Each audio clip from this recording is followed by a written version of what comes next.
Welcome to Adults Only Comedy Berlin. Today we have Nya Yeanafehn. Hey, what's going on, everybody? Yay! It's great to have you here. Yeah, thank you very much for having me. Thank you for coming all the way to my funny apartment.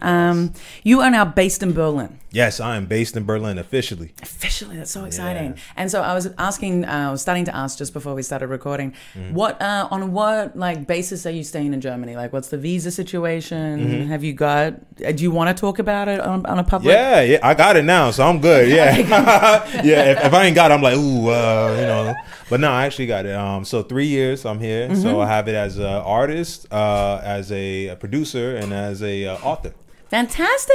Yeah, so that's so cool. I never had the balls to apply for an artist visa, but it also just worked out that I became an artist like after I got the visa that said I can do whatever I want work-wise. Really? So it was like I just started comedy when I was applying for my next visa, and I went in with a contract for this job at a kindergarten that I had, and they were like, you can have this job, that's fine, and you can also have this visa now that lets you do whatever you want. Really? Yes. So I'd never heard of that, and I didn't know that was even a possibility. And yeah, and so I've been on that visa ever since, and I'm now looking at getting permanent residency and then in citizenship. But yeah. Oh wow! Hold on. So what kind of visa is that they say you could do anything on top of being a kindergarten teacher? I have no idea. They were just like, look, you've struggled long enough with your freelance shit.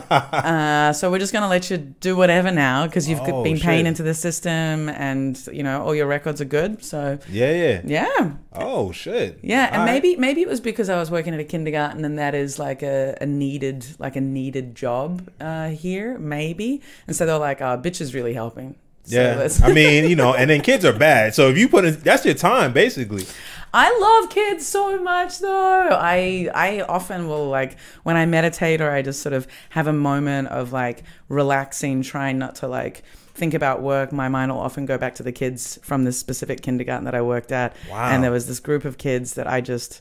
Like I still have so much love for that. Like, and I can remember all their little faces and how I'd like walk into the room and they'd all scream my name and run to me and hug my legs and want to like nap. Like I just had the most beautiful experience with these kids. It stood in like stark contrast with the colleagues that I had, which caused me a lot of emotional trauma. Like, and really, no physical trauma. They traumatized me. They were bullies, and I had a really bad. Not all of them, but there were a few that were fucking horrible. And but the children, the experience with the kids was just the best fucking thing. Wow. And these are German kids, right? Yeah. Okay. Are German kids like, I mean, there's stereotypes about Germany, or were they like polite and this and that and they causing trouble and then yell or something like that? Was that like a thing? Or kids are kids. Yeah. Kids are kids. But I do have a bit in my solo which shows just how German kids can be. Okay, all right. I got to check that out because I have a couple of stereotypes, but I make sure not to, I think all children enjoy being right, like much like adults do, but kids even more because they spend all their entire life is them being told that they're doing something wrong because they're kids, right? So I think all kids, regardless of culture, like to be right, but I think German children get a little bit more joy from being correct with like things that maybe other culture kids wouldn't care that much about. Right. Like, they wouldn't be so specific on they're as picky about like German language as German adults are. Really? Yeah. Because I guess that they get that from their parents as well, right? So if you mispronounce something, they will correct each other. Right. Whereas I think English-speaking kids, because there's so much diversity in culture, you can say that word like that, and you can say that word like that, and no one gives a shit. Wow, that's crazy. Oh, shit. So they're more focused on being correct than anything. Yeah, for sure. But about specifically German things, I'd say, like German language, or maybe because Germany is so rule-focused, I think it then comes out in the that kids. comes with the culture, right? Yeah. That's so interesting because as a kid, or even kids I know, we just wanted to make sure we was like just right enough so we don't get a beating. So it wasn't it was like whatever needs to be said so I can avoid a beating for today. We live day to day to avoid beatings. Jesus. So right or wrong, we just like, look, I didn't get beat today, so today was a good day. Is that still like, is that just from your generation, or does that continue in your kind of community in the States? Yeah, it still does. I mean, now it's like varied. So like it's more of a, let's just say now the timeline from when it happens to when it stops has been shortened. Okay. So before it was just like it was until you showed enough strength to fight back. Then it was like, all right, well, hey, this is where the buck stops because the power levels are matching. But now it's like, all right, you got therapy, you got this, you got hotlines to snitch on your parents. So like, you have things now. I like how it's not like hotlines to like get support. It's hotlines to snitch on your parents. Yeah, that's a threat now. You're like, oh shit, this hotline is easy to call. Even a kid can do it. Let me chill out, Yeah. So yeah, now it's shortened. So now like, I have nieces and nephews that, they got beatings or whatever, but now the timeline's a lot shorter than what I remember. Yeah. Interesting. Because who's the comic? Fuck, I love this comedian. He's got like, I feel like he's got a really white name, but he's I'm pretty sure he's New York based. He was in the army. He fought in Afghanistan. He's like the first comic on one of the Netflix. Not bald head dude. Yeah, maybe. He's from Houston, Texas. Maybe. Not Ali Sadiq. No, Ali Sadiq is such not a white name. No, yeah. I'm gonna Google black Netflix comedian. Ali Sadiq is the most I don't know what that most blackest name or Muslim. I don't know. Yeah, that sounds pretty. Where not Chris Rock? Come on, Kevin Hart. No, he's a bit smaller time. Kevin Hart is definitely not in the army. God, what's his name? He's really fucking good.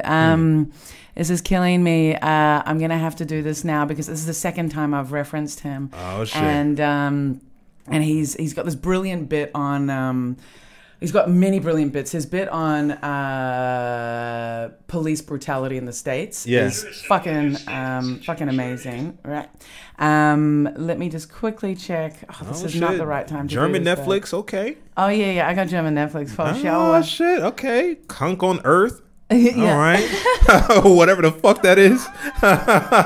It's this one. He's on the stand-ups and he's the first one on the stand-ups. Or not the first one. This is first season. Okay, second season. Not Joe List. Oh, I haven't watched many of these. Jesus.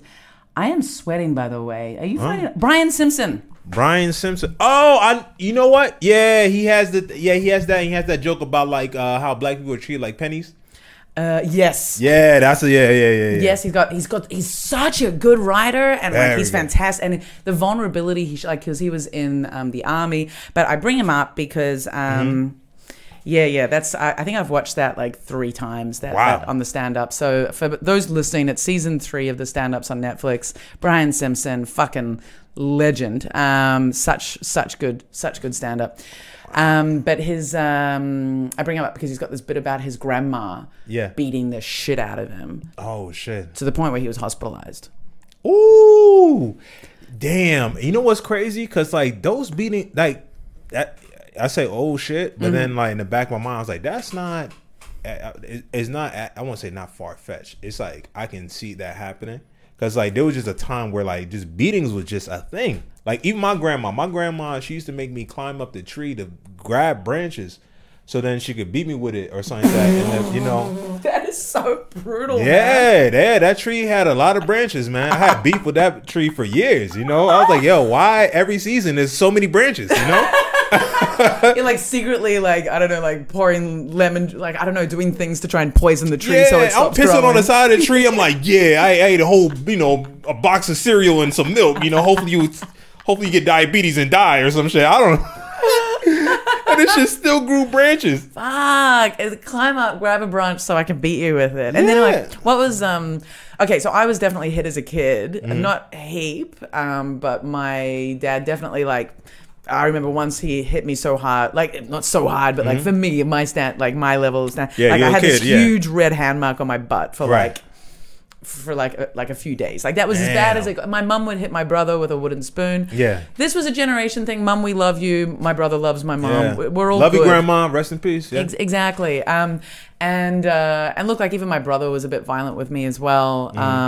You know, there were some moments where it was. I retell some stories to some people and like, whoa, that's hardcore. Yeah. But it's like he never cut me with a knife. He just threatened me with a knife. You know. I mean, that's brother and sister shit. Exactly. That's how I see it. But other people are like, whoa, Anna, have you dealt with this in therapy yet? I'm like, what? I mean, do they have siblings? Yeah, it's like yes, I guess, but I guess they grew up in a different environment. I don't know how. I feel like there was a certain level of violence that was naturally assumed in a family space up until you could fight back, really, up until your teens. Yeah, or you could access those hotlines or whatever. Right. Yeah. Once you know how to dial the phone and dial those buttons fast enough, that's when shit stops. You know, and it's like, okay, all right, I think this person has matured enough to not fight again. Yeah, so maybe we can use our words, but instead of like it's interesting that there's been such a.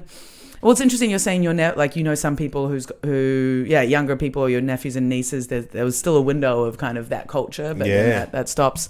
I feel like maybe people aren't talking about it in my communities, but I feel like there's been like even sort of people in their early 20s, like let's say my partner, I don't think he's got any stories of getting beaten or hit by any of his parents. Really? And I think that stands for like a lot of people that he knows. Like I don't think what in Argentina. Like where he's from? He's from Argentina, but also like in Spain and stuff. Like I feel like. But what part of Argentina? Because Argentina, I've heard it got some rough areas. Oh yeah, like he's not poor, so he's like the thing is Argentina's like you're either rich or you're fucking poor. Oh okay, so he's on the other side. Okay, yeah, he's on the other side. But that said, there might be some people in the rich side that still get beaten. I don't know, but culturally, I feel like people in their early 20s, unless they're from maybe Eastern Europe or like other cultures that I'm sure there's plenty of them, but like just doesn't seem like people are getting hit anymore. Like it's gone completely out of fashion, and it's like, I don't know. Yeah, I guess. I mean, because you know what, I have this bit about like getting punched in the face early in life or whatever, and sometimes when I ask the audience, sometimes it's kind of like either people pull back or kind of like, but it's also funny too, because then it's almost funny because like you can see some people where you can kind of see their demeanor, and you like. I just start pointing. I'm like, yo, you got punched in the face before. They're like, yeah, I did. I'm like, yo, it just, you know what I mean? Because they just have a stoic, there's no anxiety too much, whatever. They're just like, look, I got punched in the face early, and again, not saying you should get punched in the face early in life, but maybe you should. Look, I'm speaking as a dude. As a dude, it will happen. It's somewhere, somehow, I think. Like, I know we're living in safer times, but when I grew up, there was no choice. Like you walk, you just eventually gonna get hit in the face. Like it was just a matter of time. You just walk down the wrong street, the wrong time. Somebody just be like, "Hey, give me your stuff," or they just see you. They're like, "Hey, let me just hit you real quick," Yeah. I've had multiple conversations about this topic, which is comparing. I don't like comparing because I don't think you should compare suffering generally. Fucking fruit flies. Sorry.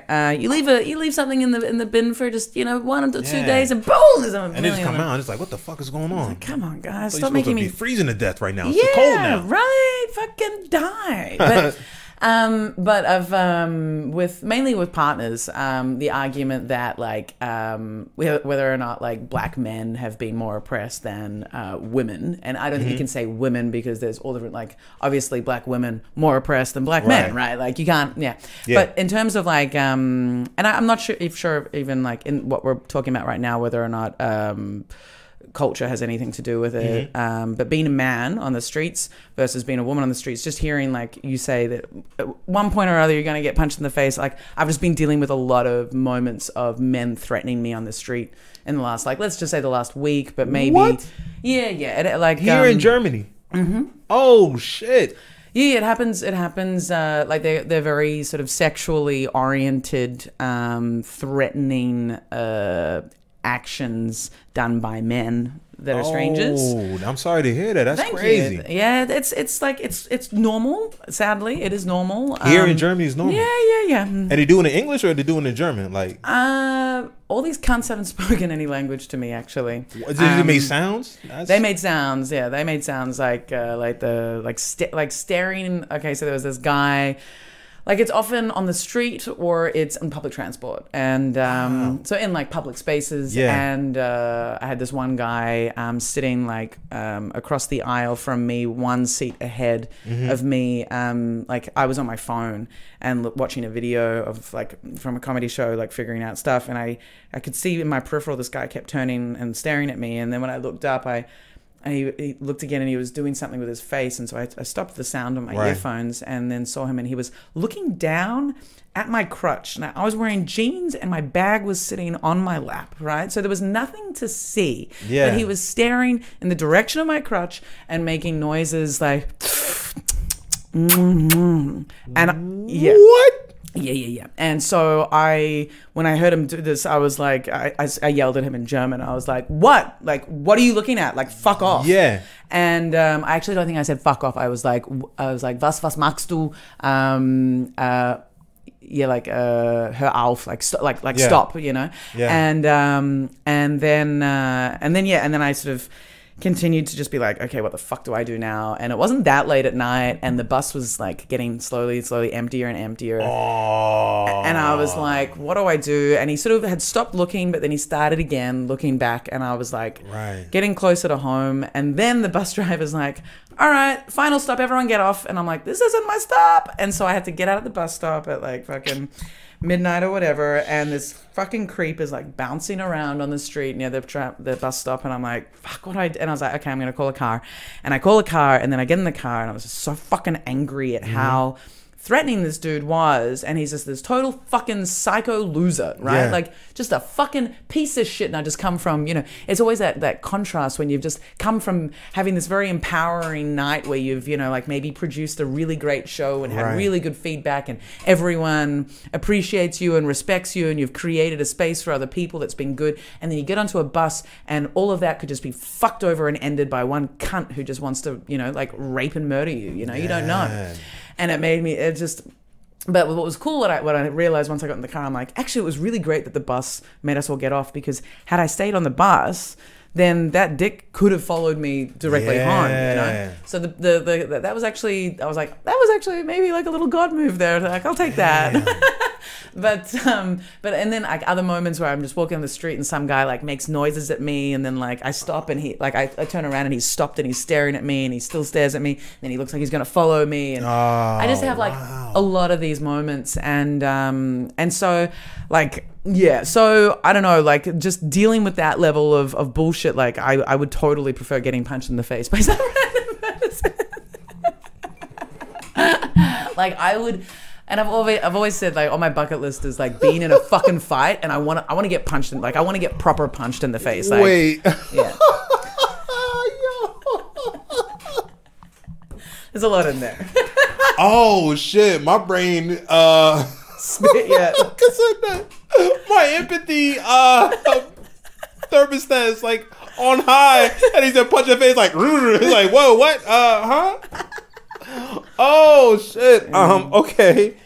So thanks for the empathy. No problem. But let's unpack it since we're here. So you want to get punched in the face. So what like paint the scenario? Like, would it be like just a street fight? Would it be like, you know, in a restaurant? Like, would it be in a bar? Like, how would you want to? The way I want to get punched in the face. By the way, regarding the all that bullshit with like stranger man, I am going to take like a self-defense course. Like this month, I'm going to organize that. I'm also going to start boxing as like my secondary fitness thing over the winter. Yeah, I'm 100% on board with that. Yeah. Why not? Why not just feel like I can if it comes to it? Like I got some moves, and I've got the strength, and I've got the confidence to just be like, oh yeah, you fucking, and like, you know, obviously try to avoid these situations, but push comes to shove, I will have some level of experience and confidence in defending myself. Oh, 100% on that. Yeah, definitely. Yeah, definitely. But yeah, the mad, like the ideal scenario of how I get punched in the face. All right. Defending a friend, and like defending a friend and then being in a fight, against someone who's like trying to fuck with a friend and then getting punched in the face. Yeah, but hopefully like I'm able to like get some in there as well. But Of course, you want to win. Yeah, you don't want to. Yeah, you don't want to get punched in the face. But I want to get punched in the face and then stomped out. You know, like it's like, okay, you got some trauma to unpack. Hopefully, you still got your therapist on speed dial. Yeah. No. But like if I get into that fight and then I wake up in a hospital, then it'd still be for a good cause, you know? Like I don't want to be like randomly punched in the face. I'd like it to be that like some shit was going down and I got involved to like protect someone, and then that's what happened. Yeah. Yeah, getting sucker punch is not fun. Yeah. No. I've been told that I shouldn't want to get punched because it's going to fuck up. Like I won't be able to use my jaw for a while because of comedy, and that'll be bad. I don't know how it is now. I mean, that's a good point, but damn, because it's been a while since I got punched. No, actually, last time I got punched in the face was like, I think during like a class or whatever. It's not even punch. It was like more like hit or whatever. Okay. Yeah, so, you know, it's more kind of like either somebody jabbed their finger in my eye or kind of like, you know, hit me too hard. But when that happens, it's almost like your brain has been used to that type of input. So like you don't even get phased. Like sometimes, you know, I play basketball or whatever, and like somebody might like check me or whatever. Last time I played basketball, somebody like you know, and I like was bleeding. I was like, all right, come on, let's go. Everyone's like, yo, you good? You bleed? I'm like, no, I'm good. You know, passing the ball, this and that, blah blah, just going. I got hit before. Yeah, exactly. You know, I'm not saying that it should happen, but it just like especially as a dude, like it's just gonna happen. Like you know, I was playing basketball, I got punched in the face, and it's just kind of like, imagine if I never got punched in the face, that happened, I've been like, I'm like, oh, stop the game. Oh, this is a foul. I'm going to sue you. Like, you know, you're going to sue somebody on a foul? Like, come on. Like, come on. Chill out. It is what it is.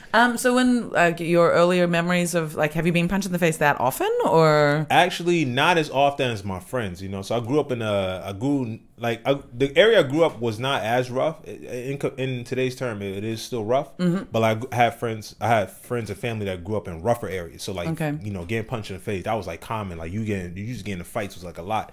So it was actually interesting. I would say me personally, not a lot in comparison to my friends where they got hit all the time. Like I mean, getting jumped, X, Y, and Z. You know, they get into fights a lot. You know, so I was just one of those people where I just like knew how to just like kind of maneuver. You know, basically I'll just talk it out. Either I'll talk it out, or I just be kind of like, yo, like, all right, like, where do you think this is gonna go after this? Like, so I'll be that type of person. Yeah. And say it very, you know, like, so somebody be like, oh, why you blah blah? I'm like, I did it because you said something stupid, right? So that's why, and I'll break it down. They'll be like, yeah, man. I mean, yeah, that's a good point. You know, and they're like, yeah, that was kind of stupid. I'm like, yeah, look, we all do stupid shit, right? So like, you know, like relax, this and that.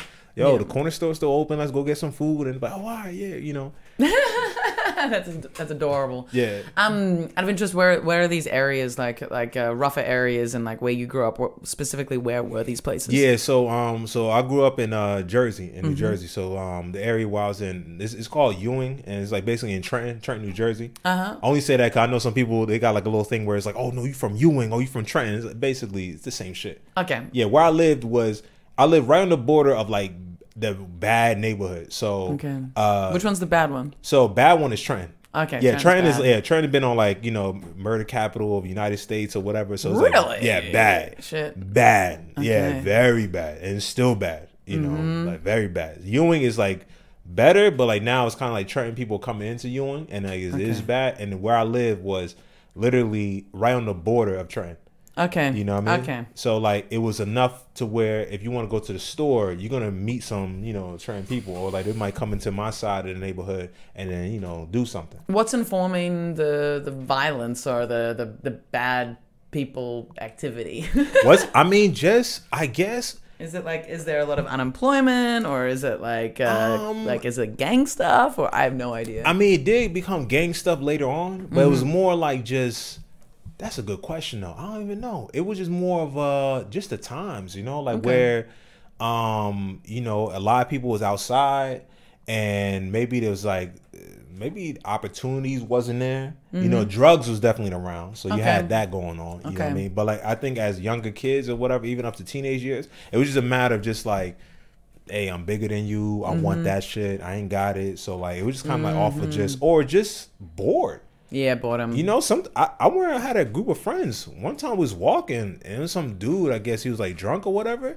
One of my friends just came and just punched him right in the face, and we ran. I'm like, why'd you do that? He's like, you know, I just I was like, yo, bro, what the? That's the last time I hung out with him. I'm like, yo, what the fuck? Like, why would you just hurt someone? Why for would no you reason? do it? So you had these, so you had that too. Yeah. People just wild. So yeah, it's probably a lot of different factors, but definitely it was crazy.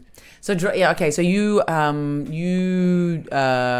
a unique soul in the Berlin environment. Thank with you. your with many things, but I was going to say regarding your approach to drugs, you're like, drugs don't make sense. Nah, I mean, they make sense, but I don't do it. Yeah, I see why. Especially staying here for a bit. I'm like, all right, I see why people do fucking drugs. I'm not even mad at you. Like, you do drugs. You know what I mean?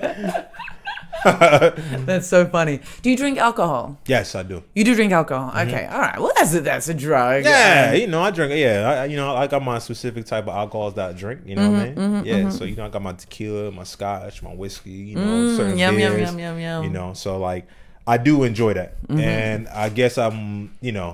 It's one of those things where like I don't feel like I need it all the time, but when it's there, like I'm actually like appreciative. Like, oh, good scotch, Glenfiddich. Oh my God, this is gonna be a good like deep talk we're gonna have around the table. Tequila, oh, that's gonna be a fun time. Yeah. Did you drink from when you could drink, or is it something that you started doing later in life? Yeah, definitely later. I would say like probably age 22, 23.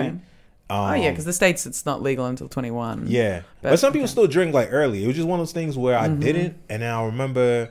Yeah, I think my first drink was like Tanqueray with like orange juice. It was like in college. Okay, well maybe not with the orange juice, but still, like Tanqueray's nice. Yeah, it was gin and juice as we call it. Oh, absolutely. Yeah, you gotta do the Snoop Dogg thing, right? Gotta do it. You know what I mean? So I remember drinking that and being like, Snoop, what the fuck is up with you? Gin and juice, lay back. My money on my mind. Hey, okay, check you out. And the barrels with the I was cringing so hard as I did that. The tactical references. Ooh, okay, got the culture in here. Woo. Oh man. Why not, right? Why not? Why not flex, right? Why not? No, that's not flexing. I was like shitting on Snoop, so I thought I'd at least pay homage by showing that I know the songs. That's good. You've been around, Oh, sure. Yeah. Oh, and how old are you? I'm 34. You're 34. Okay, yeah. I'm 3 years old. Are you 34? We're almost at the end of the year. When's your birthday? September. Okay, so you're 34. So I am 3 years older than you. 3 years. Aha. I mean, in this day and age, I feel like, especially now, it's like, especially in big cities, like age, you don't even really sense it. Nah, I think it's only relevant if people seem to find it relevant, and if people like, I don't know, like there are some people who the dickheads are dickheads, and if you're a dickhead and you're like young, like even if you're young and you're like trying to tell people how to do things, and then if you're old and you're trying to tell people how to do things, you're still a fucking dickhead, right? But like if you're able to treat everyone with respect and engage with like not showing that you think you know everything and asking questions instead of like assuming things, then age is irrelevant. Yeah.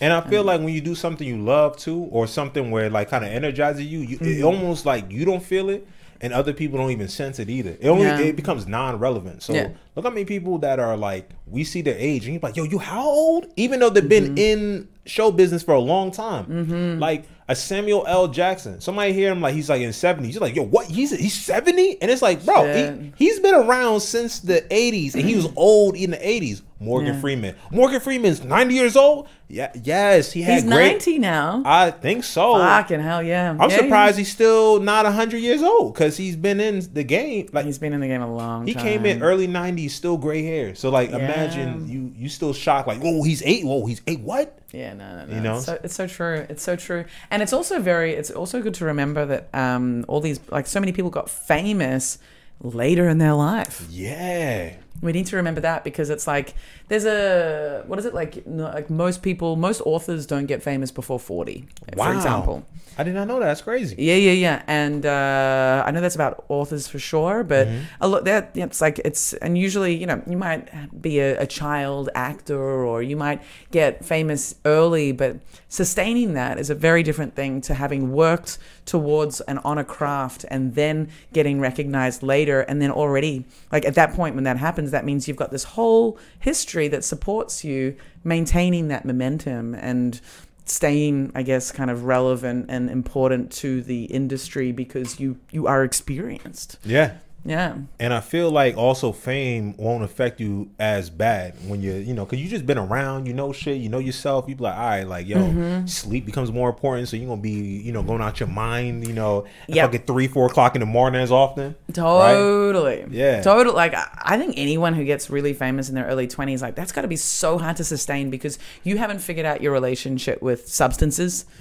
You haven't figured out your sense of self, so how people can take advantage of you. Oh, my God. You don't know how to manage your money. Oh, yes, blowing your money on fucking McDonald's or out here donor or whatever the fuck. Just eating donor fries, whatever the fuck, Yeah, just not looking after your health, though, Never as well. eating salad, I'm yes. like, yeah. Exactly, like sleep, health, people around you that support you. Like, it just must be like good on, like, it's not that I'm trying to pity people that get famous young, but it's like, that's a tough, like, yes, it's what they want, but that's tough, man. Like, very fucking difficult. Yeah, I think there's not enough empathy. I think most people judge them with jealousy as opposed to going, ooh, that's a lot to manage at that age. Right. It's like a good thing they're still alive. You know what I mean? Like, exactly. I didn't start eating salad until like my mid to late 20s. What is that? That's crazy shit. Salad? Like, yo, I used to look at people eat salad. I'm like, yo, you're a bunny rabbit. Yo, are you serious? Like, we're in America. I guess this is my immigrant like mindset coming out. I'm like, yo, we're in America with infinite amounts of meats with rice and everything. I'm about to eat salad like this with no meat.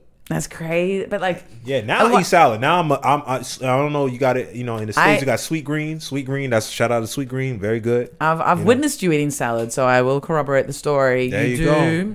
You do eat salad, but I do worry about the state. Like, yeah, like I was brought up with such a, I don't know. I think the food culture in Australia is quite healthy, at least for my family culture, right? But like, I've met a lot of people from the States, and it's like, how did you not get told to eat vegetables? Like, how is that not being considered and then the number of people from the States who talk about the quality of food in the States and how once they come to Europe, they're like, holy shit, like, what I eat in the States makes me sick. When I come here, I'm eating come to Europe or whatever, I'm eating vegetables and I can actually taste them, or I'm eating like bread and it's actually, I don't know, not filled with stuff, but I don't know. Yeah. Oh my God. I mean, bread. I was just talking about it. Like with bread, I can eat a piece of bread and like a little bit of butter and be satisfied for like hours, like and be okay. Yeah. And I would tell people, and they're like, oh yeah, that sounds like a good meal. But I go to America, they're like, oh my gosh, did you turn into a peasant? Like what's going on? Are you broke? Do you need money? Like, I have food if you need food. Like, bread and butter? Are you serious? Is everything okay? Do you have a job? Like, that's like, we have so much shitty food that even food that's supposed to sustain you and has sustained people for centuries, right? That it's looked at as like, So what's the considered, like, what people should be eating then, or what you brought up with as an idea of what you should be eating? Just like meat and rice, or? I guess it's twofold. So like, me being, immigrant culture, both my mom and dad, Liberian. So like, I was the firstborn in America. So a lot of the food was just a lot of carbs and a lot of meats. And I mean, you had like some vegetables, but it was like basically soaked in oil, basically. It was just like stewed with the meat, oil, whatever. And that's a good diet if you're working constantly, if you're physically doing, if you're doing demanding physical things, right? Yeah. So when you're here in America, you're sitting down mostly, and then also the food quality is not as good, so you're eating a lot more of that food. So that was like my diet for a while, that and boxes of cereal, milk, also what else, cookies. That was I like how that's like a solid food item in the diet. Cookies. What? Oh my God, cookies. Really? Cookies was a fucking problem. Really? If you had a box of cookies, know that half to 2/3 of it is gonna be gone when I leave. Really? Yeah. What kind of cookies are we talking? Oh my God, you talking about Oreos, Lorna Doone or whatever? Vanilla wafers, regular chocolate chip cookies, even the shitty kinds that are like cardboard or whatever. I'll make that work. I don't even need the milk. I'll finesse that. You know what I mean? Interesting. Yeah, Cookie fan. I used to eat cookies religiously for a long time. There's cousins and whatever used to make fun of me that like I used to eat cookies a lot. Like for me not to eat cookies now is like anything is possible. Like That's beautiful. You can change your life at any point. Like look at my story. How are you? Yeah, I feel the same with alcohol. Yeah, like that's a big change. Oh, but you don't drink, right? Yeah, and I love whiskey, I love beer, I love all that stuff. But like I've had enough of it in my life, and I can still drink alcohol-free beer, and like I still love that. But yeah, and I love the smell of a good whiskey, like a really peaty single malt, or like the smell of vodka. I still really like it, but I just don't want the effect anymore, and I don't need to do that. But you didn't get a nickname like Cookie Monster? It was just like, yo, Nya, don't eat the cookies. That's what it was. It's like, yeah, as soon as I walked in, yo, don't eat the cookies, and I still would do it anyways. Can I ask the most incorrect thing to ask? Sure. What did you have weight problems because of the cookies? Nah, surprisingly not. Wow. So I was just like, I don't know. I guess maybe definitely genetics. I would say that. Yeah. But then also I was just very active. So always playing basketball, running around, riding my bike for like fucking hours until like the night. From daytime to nighttime. Yeah. So I was always just active. Yeah. I was always like a bigger kid, like, but I wasn't by any means. You never. The cookies didn't show. Nah. I mean. I don't know. I really don't know how, because like I stopped. The cookie problem got solved probably in my mid-20s. Yeah, that's when I start being like, all right, like no, actually, I'm lying. Probably like 27. Okay, what was the catalyst? Like, how did it come that you decided to evaluate it? So the reason why I stopped eating cookies a lot was because of the high. So basically, anytime I go to the doctors, they would check my blood pressure, and it would be high. Okay. So they would be like, hey, you gotta it's pretty high, like you gotta watch out. And I'm like, that time I had like 6-pack, this and that, whatever. Like, I'm in shape. I'm working out. I'm like, what are you talking about? Whatever. Yep. But then that happened every time I went to the doctors for over a year. And it got to a point where I wasn't even at a doctor's. I was at some other thing, and they just happened to take my blood pressure, and it was like, hey, this shit is pretty high. Like, yo, like it should not be high for a person your age. And then it kind of went through a rabbit hole of where I had to wear like a blood pressure monitor around my arm, and it took a blood pressure recording every hour for 24 hours, because basically it was like, hey, either we need to see if we got to switch your diet or we got to put you on medication. Yeah. So luckily it was just my diet, and it was like, hey, you got to stop drinking coffee, you got to start drinking too much alcohol or like sweet food or just like salty food. So then that kind of just started this rabbit hole of me just like gaining a control over these things. Yeah. So that's kind of what happened. That's great. Like, it's bad that you had high blood pressure, but it's great that you were just able to fix it with diet. Yeah, I'm good now. Yeah. Fuck yeah. Yeah. I've been lucky. I used to have extremely low blood pressure. Oh, wow. Yeah, like problematically low blood pressure, so I'd faint quite often. What? Yeah, that was in my teens and my 20s. Oh, wow. I had like all these instances where I fainted in public places. And, my God. Wake really? up and I'll be like, oh, fuck. What was the craziest place that you fainted in? Like, what was a place where you're like, just like, what? I'm glad I'm like not harmed or something. Yeah, this one was pretty bad. This, I was on the tram in Melbourne, and I could feel myself. I was getting hot, and I was feeling myself, like my vision was starting to go, and I was standing in the doorway. So on the trams, that's similar to here, but the thing is, this was one of the older version trams in Melbourne where it has steps to go down off the tram, and so it's like you're elevated, and then there's steps to get down onto the roadside, and luckily this was actually at a stop that had a platform as well, so it wasn't then a big drop between the last step and the road. There was a platform there, but basically the tram went around the corner to get to the stop, and I was standing in the doorway, and I passed out, and then I woke up and I was on the ground. So I'd passed out and then fallen, like fainted, and then fallen down the stairs, and then fallen out onto the street when the doors opened. Fuck. What the Fuck, yo. What? Yeah. And woke up, like came to, and all these people were, they were so worried because they'd watched it happen. I can't even imagine how bad it looked. And one of the women that was there was just like, you have to go to the hospital. Like the way you fell out and fell onto the ground. Oh. And she's like, you probably are concussed, and you need, yeah. So I was meeting my mum. We were going bridal dress shopping. My mum was getting married. This was in 2006, and and so the thing is, back then I was smoking cigarettes, and this actually. And then, I finally stopped smoking cigarettes in like December 2021. Oh, congrats. Thank you. Yeah. And I'd stopped so many times in my life, but I basically started when I was 21 and stopped when I was 30. What is it for? 35 technically. And not technically, actually. And then well, that's good. At least you know accurately. Yeah. At least you remember that. Yeah, I do. But my blood pressure was always like, in my teens, I had these things. But with this occasion, when I was on the tram, for breakfast, I just had like a coffee and a cigarette. And then I had another cigarette at the tram stop, and then gotten onto the tram. And then as the temperature got hotter, and it's often in hot temperatures, after I've smoked a cigarette, even though in my teens before I started smoking, I would faint. But yeah, that would be often when I fainted. So actually... Wow. I was all right in the end, but didn't have concussion. But I was living with a German comedian here, Alex Upatov. Shout out to Alex. Have you met him? No, I haven't. Okay, he's more active on the German scene. He's like the head writer for Comedy Central Germany. Oh, nice. And Deo lives with him. Deo lives in my old room. And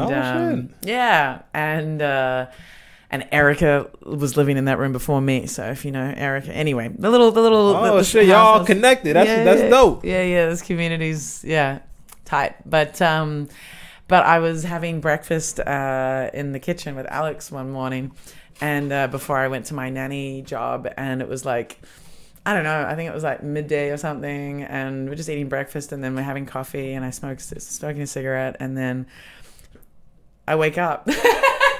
And Alex is in front of me, and he's like, oh my God, I was so worried. And he was talking to me, and apparently I just passed out. Like I just fainted in my chair whilst and he looked up, and I was just completely out.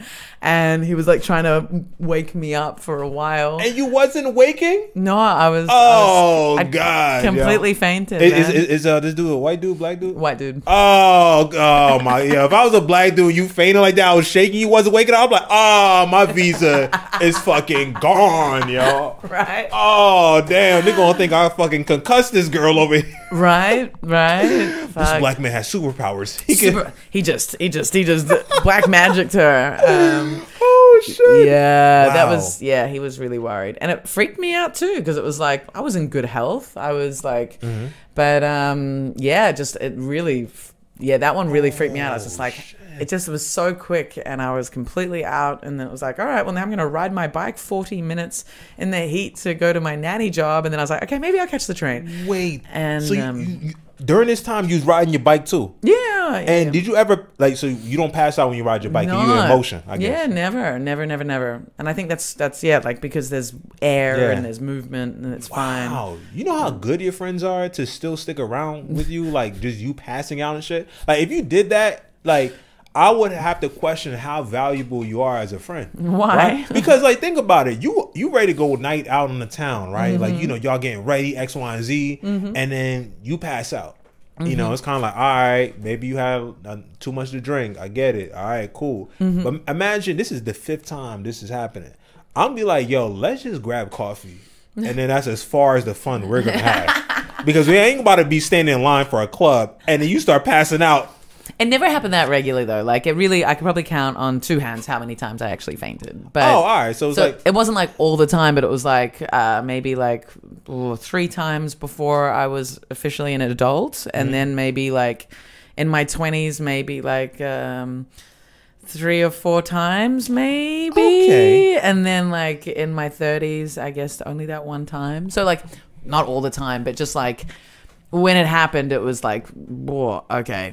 Yeah, and it was because I was told it was because of my low blood pressure. Yeah. Wow.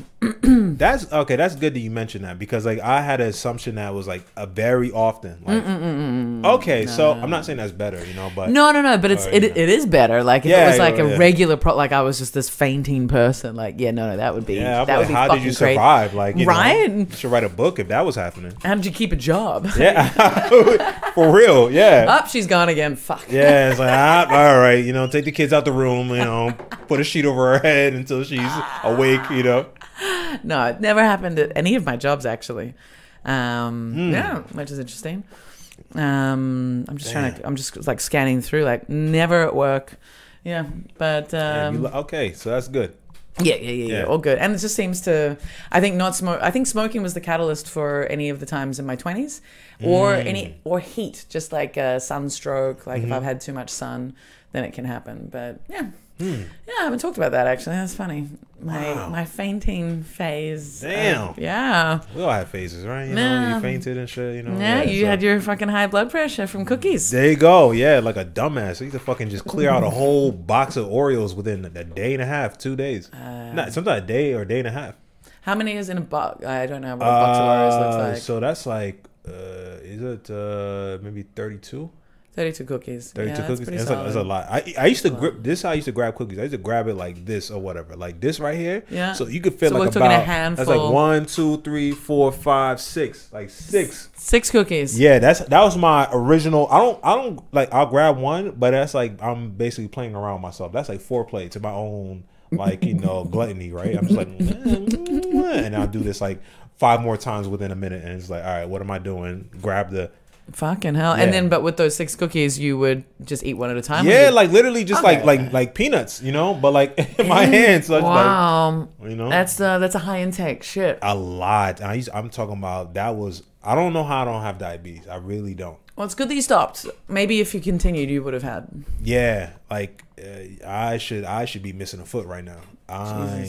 I don't know how I'm not. So shout out to working out and staying in shape or some shit. I don't know. Yeah, right. I'm surprised that like the liver and the kidneys the liver is very good at rejuvenating itself. So I'm very like, it is good at it, but like still I have drunk a good amount of alcohol in my life, and I've definitely, my smoking, I was never too bad, but definitely like I was always rolling my own cigarettes, but there were. Is that better? Or? It is a bit better. Like there's arguably fewer chemicals in a rolled cigarette than a tailor-made cigarette. Right. And then I was always smoking, pretty much always smoking rollies, except in different countries.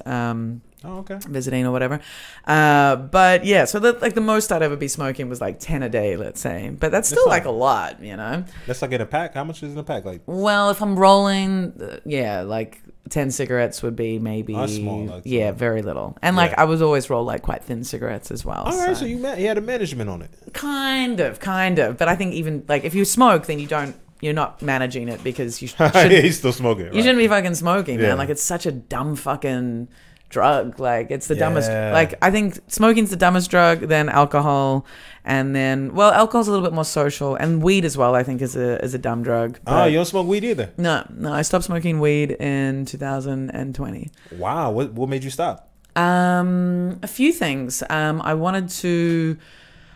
had noticed that it's also much like any drug, actually. I find any drug makes you doubt what you're doing. If it's like a very socially encouraged drug, and you can do it when you're at work, or like, so for example, before shows or even after shows, if it's really encouraged, then there can be moments where you're like, oh, would I have had a better situation if I hadn't been using that drug? So like going up on stage after a beer or like a few tokes of a joint, if you bomb, it's like, was it the drug? And I was like, you know what? I hate this I hate this questioning, this doubting myself. I just want to be able to. And I wasn't always drunk or stoned when I performed, but I hated this thing of like, did it affect me? And then I also hated the fact that, particularly with the weed, it was like, I loved being stoned. So if I didn't smoke weed before a show, I'd be so excited to smoke weed after the show. And it's like, and so that would make me almost resent the thing that I fucking love, which is performing. Ooh, that is a vicious cycle. Yeah, right. And then it was like, okay, so I've got this perspective on, I've got this concern on my performance life. And so like I sort of had strategies around like dealing with weed with comedy before I stopped. Then I was like, okay, I'm creating all these rules about weed with comedy because I really value comedy, but what about my love life? What about my family life? What about my friendship life? Like, why am I creating all these rules for comedy, but don't I value all the other parts of my life? And why am I not taking the same care? Right. Yeah. So I was like, I need to just stop this because I love being stoned, but it definitely impacts my sense of confidence in my actions. And I want to feel confident in my actions. So I am going to stop this. I've done it enough. And yeah, that was why. Wow. That is, that's some deep ass. I never heard somebody had that strong of a reason to stop. I never really thought about that, about how it adds another layer of doubt in terms of what's affecting your performance. That is a very profound, damn. That's some profound shit right there. Yeah, it's I don't know. That's wow. That's my logic. So yeah, and that's also why I stopped drinking, very much why I stopped drinking, but also because with alcohol, much like weed, there's also a hangover. And oh my God. do not have the energy. Like I love living and I don't like, it's the same thing of like, you wake up and the number of times I'll be like, I shouldn't have fucking drunk that extra drink or I shouldn't have. And then because I'm open to other drugs as well, often alcohol, like weed's long gone, but alcohol will make me so much more open to doing other drugs if I hadn't planned to. Like if it's just an average night, I would be like, all right, well, okay, yeah, I'll do a line of Coke, sure. Ketamine, yeah, why not? It's like, it's a Tuesday. We don't need to have this crazy party tonight. What are you actually getting out of it? What relationships are getting strengthened right now? What are you learning? How much fun are you actually having? And how much is just like a waste of time and a distraction? And at what point is the fun being stretched out without any enlargement of quality, or like with a reduction of quality? Like, like how present are you? And if you lose memory when you drink, it's like, what the fuck was it all even for? Yeah. But yeah, so the alcohol, also the confidence around my actions, I'm very happy. Like, yeah, that's a big motivator as well, to not drink. That's interesting you bring up in terms of like how you factor in the context of like even doing those things, right? Like, all right, is it even fucking worth it? Like, sometimes like, I'll grab a beer, this and that, whatever. But then, as I've gotten older, it's been more like, all right, who the fuck are these people or the situation that I'm like drinking for? Like, especially when you're gonna get a hangover or like, you drinking and then you kind of look at the mirror, you like, what the fuck am I? You know what I mean? What like, am I doing? Like, what am I gaining right now? What is anybody gaining? But like, how much am I enjoying this? And how much of this is, how am I gonna feel about this tomorrow? Oh yeah, I feel like that only comes with age. I feel like absolutely, absolutely. Like when I've partied a lot in my life, and it's like, okay, so if I am gonna go out and spend time with people, it's like I'm conscious about, I'm present. Yeah. And like okay, cool, this is great, and it's not about me. It's not about judging people on whether or not they're worth my time, but it's going, all right, this was a good interaction. This was fun, and I spoke to this person.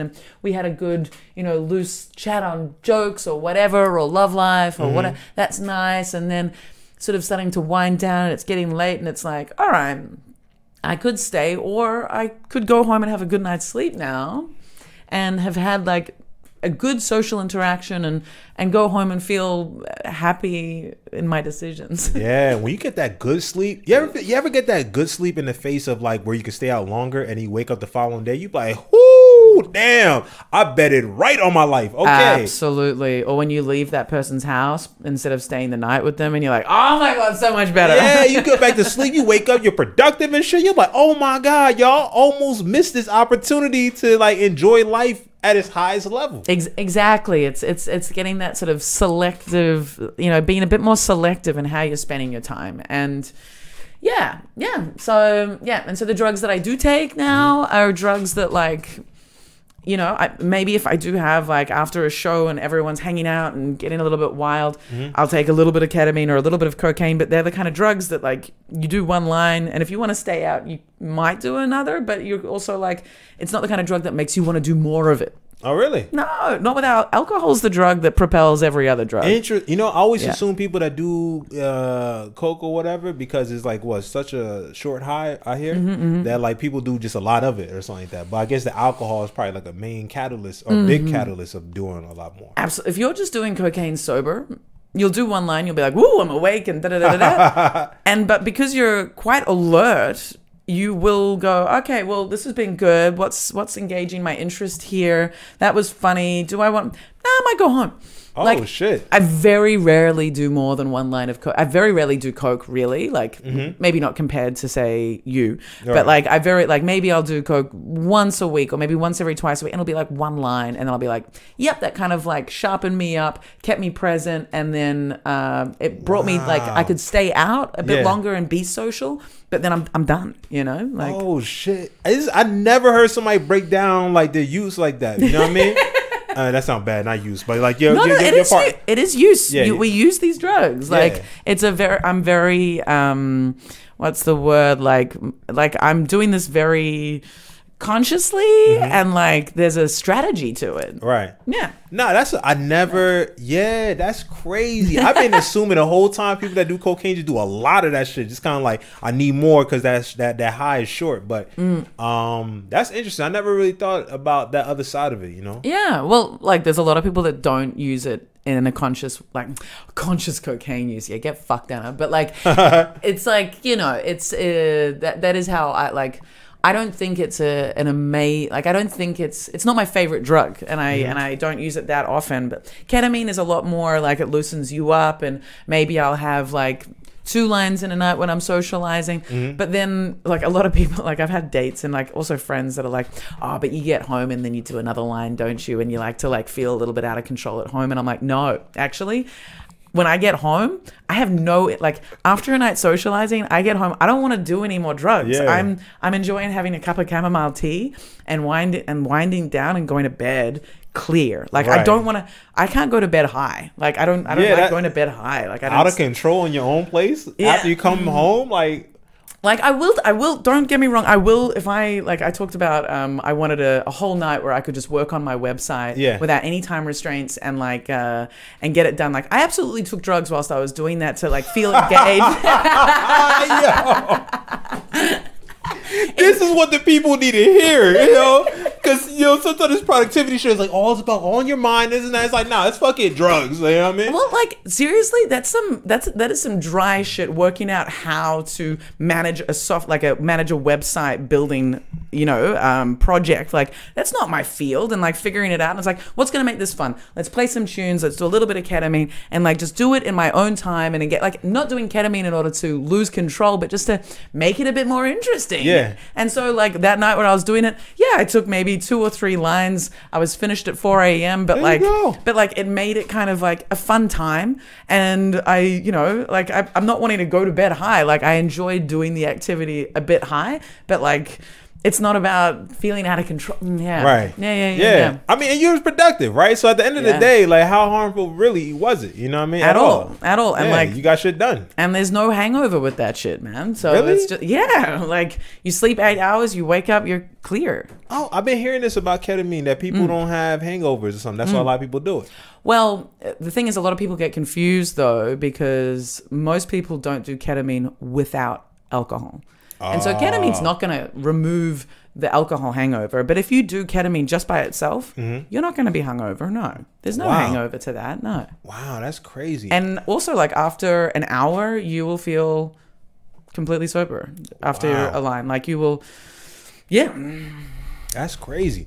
I mean, because, you know, I'm not gonna lie to you, when I first got here and people were like, oh, I do ketamine. Like ketamine in America is like, it's something crazy. Like somebody said on ketamine, it's like, oh, bro, whoa, who brought this person? What, ketamine? Oh shit, this is an episode Breaking Bad? What is happening? What? Like, you know, but then now being out here in Berlin, and obviously, you know, people who do drugs, different type of drugs, and, you know, kind of seeing how they go about life, you're like, oh shit, all right, I guess my mind or my assumption about people taking drugs and how they're going to react has been flawed, Yeah, and it's been like maybe influenced by the media or like, like I educate my parents on, it sounds a little bit high-handed, but like I am very honest and transparent with my parents about my drug use. And so, wow. Yeah. And it wasn't my plan to be like that, but my brother, when I was like 18, we had a New Year's Eve weekend, my brother, my boyfriend at the time, and three other friends.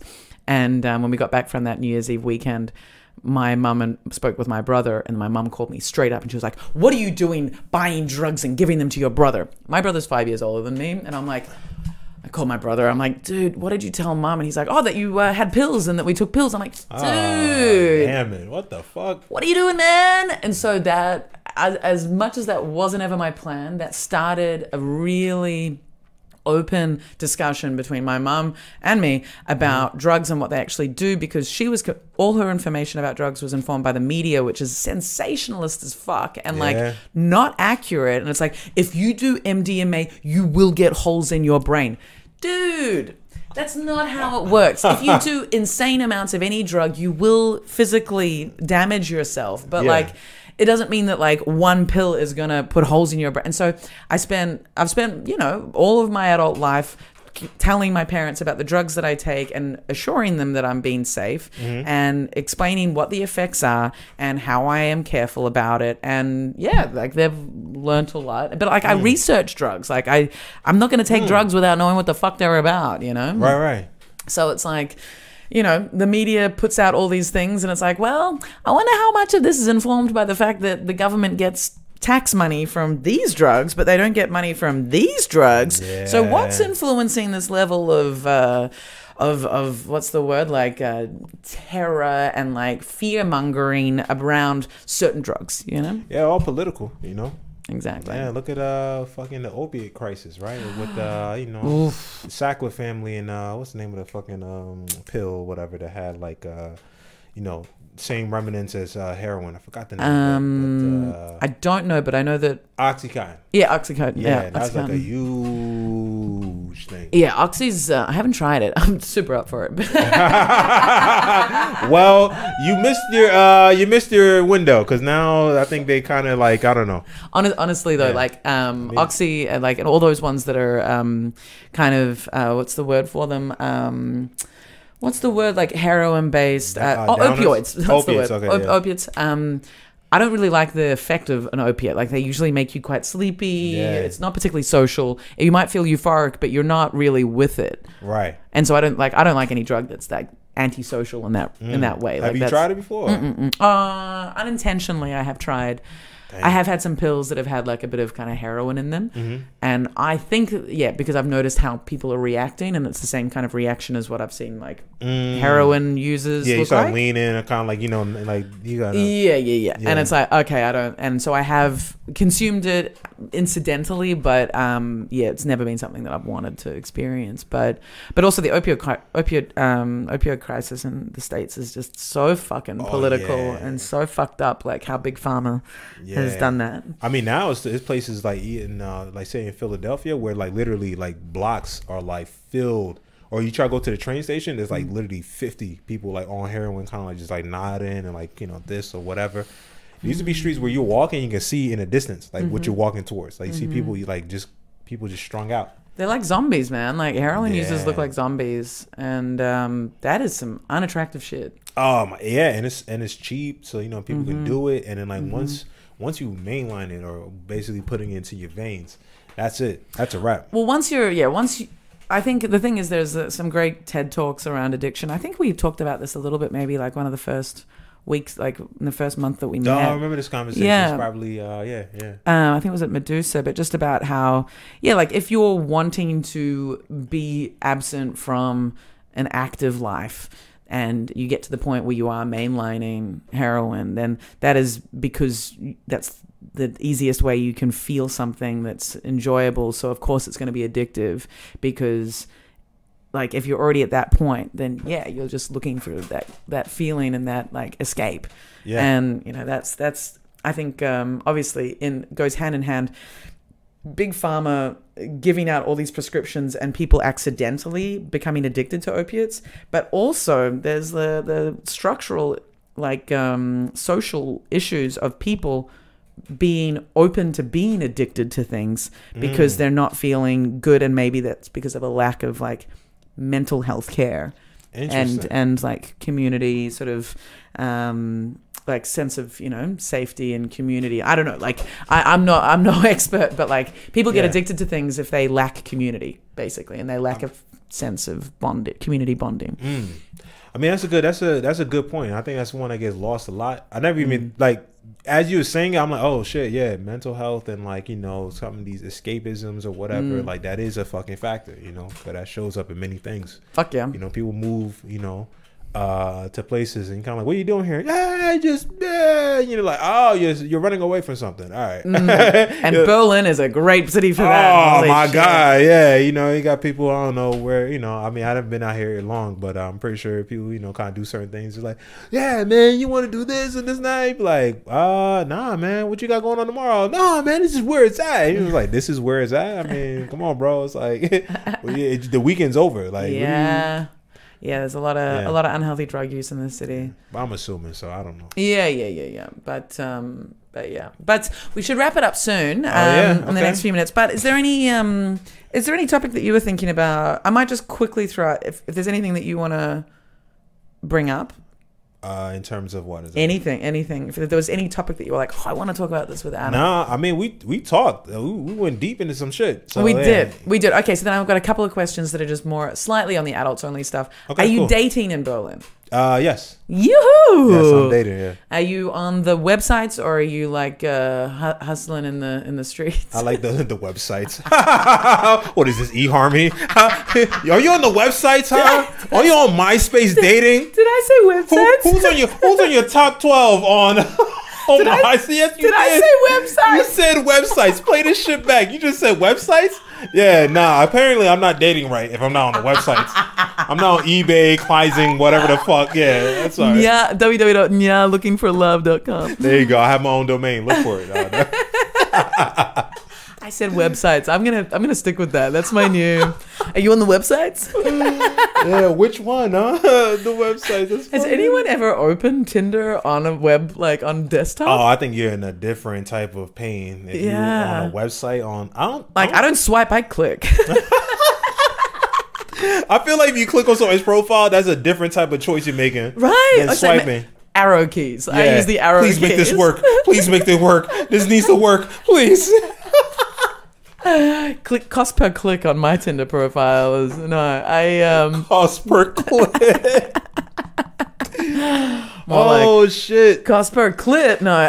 Sorry. No, you're right. That's so cost per click. Oh shit. How would that be measured? That's a whole different story. Yeah, right. And how do you so like last little thing, so how would you rate the Berlin dating scene? Is it like, because everyone talks about Berlin dating as being like horrific or whatever. How long have you been here and how are you finding it? Like, what are your observations? I've been here for a couple months. I think I got here August. So you know, I haven't really been like fully into it or whatever, but so far it hasn't been like crazy or whatever. I would say from what I hear from other people, like a lot of open relationship stuff or whatever, and that's like a big thing. I thought it was a cliche or just like comics going through that, but like, you know, there's regular people would have like, yeah, open relationship, like they have like literally a whole like, that's like you hear them talk, it's like almost like a loose type of trauma or something. You're like, oh shit, all right, like, interesting. You know, like in terms of like if they're with it or not or something. Yes, like that, yes. Absolutely. Usually it's people that are not, that you know, are confronted with it multiple times, that like I hear that is a thing. Yep. And how casual it is actually interesting, you know.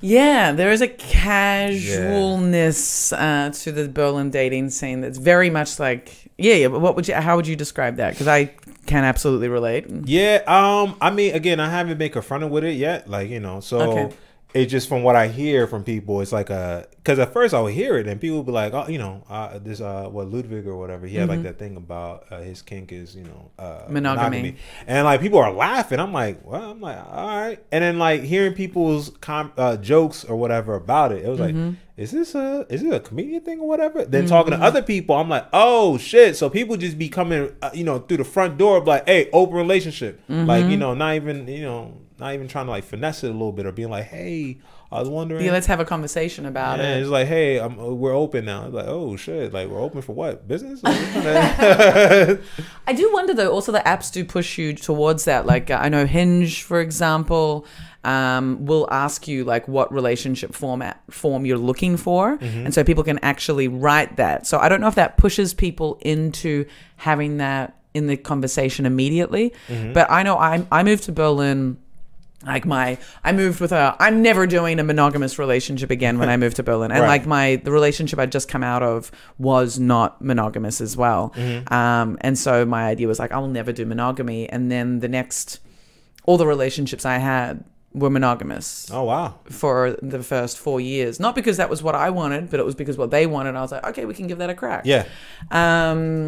And so when I moved here and those first 5 years, I was just like, fucking Berlin, all this talk that it's like non-monogamous. All these people want monogamy, right? This is like, they're just fronting, right? Like this isn't an open, you know, ethical non-monogamy capital city. It's got all these people that have moved here from other places that have no idea about non-monogamy and they're not interested in it.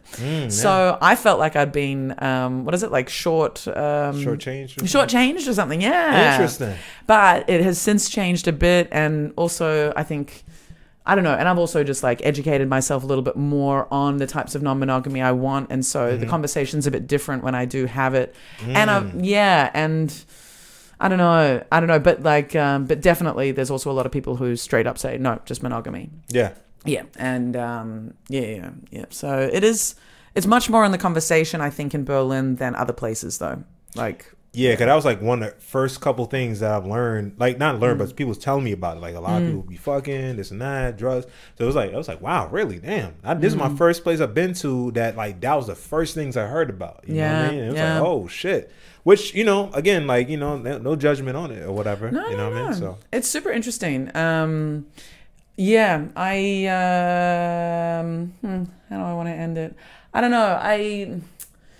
And the casualness is also interesting, but I've got a theory on the casualness of Berlin dating, and that is that the theory is that a lot of the people that we're encountering have moved here from other places, right? Even Germans. You're not meeting many local Berliners, right? And so most people you meet have decided to transport and like transfer their entire life to this city. And in this city, there's so many opportunities and so many things to do. So people are less likely to want to commit to something because they're still figuring out their own shit and they've finally got freedom and they're finally, you know, determining their own life. And so committing to a relationship, they're going to take a while before they're like, yes, that's because they've already chosen to do something that's difficult and very selective. And so they're also going to be selective in committing to someone romantically, I think. That's a good point. Maybe. That's my load. Or everyone's just like fucked in the head and on drugs. Well, you know, that is definitely a factor too, as we've seen and also discussed. Sick. All right. Well, let's wrap this up. It's been super fun. Where can people find you? Yes. You guys can find me on Instagram, on TikTok, Nya Yeanafehn, Nyamean. On TikTok is the one at the end. Also YouTube. Also have a podcast as well. I'd love to have you on that in the future. It's Third Culture Talk Podcast. You can find that on Apple Podcasts, Spotify, YouTube, and all that good stuff. And I'm doing shows out here in Berlin, so you can catch me around these streets of Berlin. Yes, your is it a stable show or staple like of the wall, the Third Culture Comedy, or is that just a one-off? Yeah, just a one-off. I would like, you know, but it's a one-off. But we're looking for some venues, and then I have something on Thursday at Gallery Art Lab Tour 218. So you know, that one is more of an interesting type of comedy show. So come out and check that out. Check out Nya. Also check me out if you haven't already. I love you guys. This has been Adults Only Comedy Berlin. Thank you so much and goodbye. Yes, thank you. Woo.